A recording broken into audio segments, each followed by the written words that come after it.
السلام علیکم۔ خانہ کعبہ سے 20 میٹر کی دوری پر آب زمزم کا کنواں پایا جاتا ہے۔ روئے زمین پر اسے پانی کا سب سے پرانا چشمہ قرار دیا جاتا ہے۔ یہ پانی 5000 سے بھی زیادہ پرانا ہے۔ تاریخ میں بیان کیا جاتا ہے کہ آب زمزم کا چشمہ حضرت ابراہیم علیہ السلام کے بیٹے حضرت اسماعیل علیہ السلام کی ایڑیاں رگڑنے سے پھوٹا۔ جب حضرت ابراہیم اور حضرت اسماعیل علیہ السلام نے اللہ کے گھر یعنی مکہ کی بنیاد رکھی تو اس وقت یہ پانی کا چشمہ وہاں موجود نہ تھا۔ جب حضرت ابراہیم علیہ السلام نے اللہ کے حکم سے اپنی بیوی اور بیٹے کو مکہ مکرمہ کی چٹان والے میدان میں چھوڑنے کا حکم دیا، حضرت ابراہیم علیہ السلام کی بیوی حضرت ہاجرہ کے پاس جب کھانے پینے کا سامان ختم ہو گیا تو انہوں نے پانی کی تلاش میں پہاڑوں کے بیچ ادھر ادھر چکر لگانا شروع کر دیے۔ اس دوران جبرائیل علیہ السلام تشریف لائے اور اللہ کے حکم سے حضرت اسماعیل علیہ السلام کی ایڑیوں کے نیچے سے پانی کا ایک چشمہ جاری کر دیا۔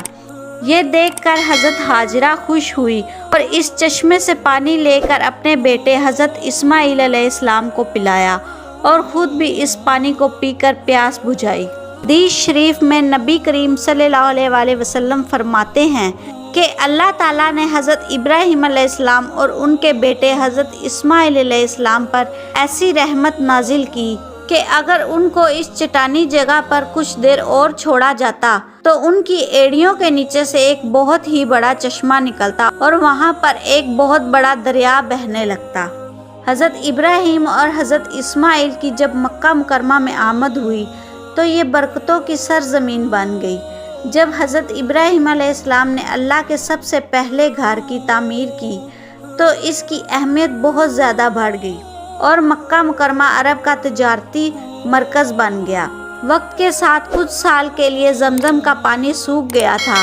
حضور کے دادا حضرت ابو مطلب نے خواب دیکھا کہ اس کنویں کو دوبارہ کھودا جائے، اور جب اس کنویں کو دوبارہ کھودا گیا تو اس کنویں سے پھر سے پانی نکلنے لگا اور آج تک پانی کا چشمہ جاری ہے۔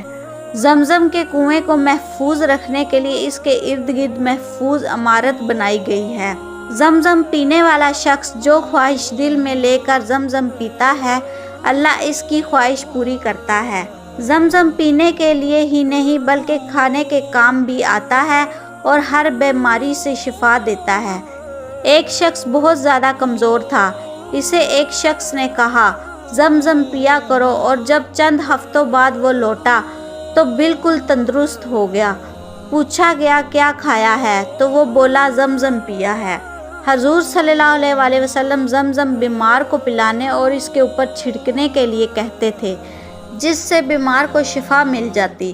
زمزم پینے سے ہمارے جسم کے اندر کے حصے تندرست رہتے ہیں اور صحت میں اضافہ ہوتا ہے۔ زمزم میں کیلشیم اور وٹامن بہت ہی بھاری مقدار میں پایا جاتا ہے۔ زمزم پینے سے دماغ اور آنکھیں دونوں تر و تازہ رہتے ہیں۔ اگر میری ویڈیو آپ کو اچھی لگی اور مزید اچھی ویڈیو آپ دیکھنا چاہتے ہیں تو میرے چینل کو سبسکرائب، لائک اور شیئر کر دیں۔ شکریہ۔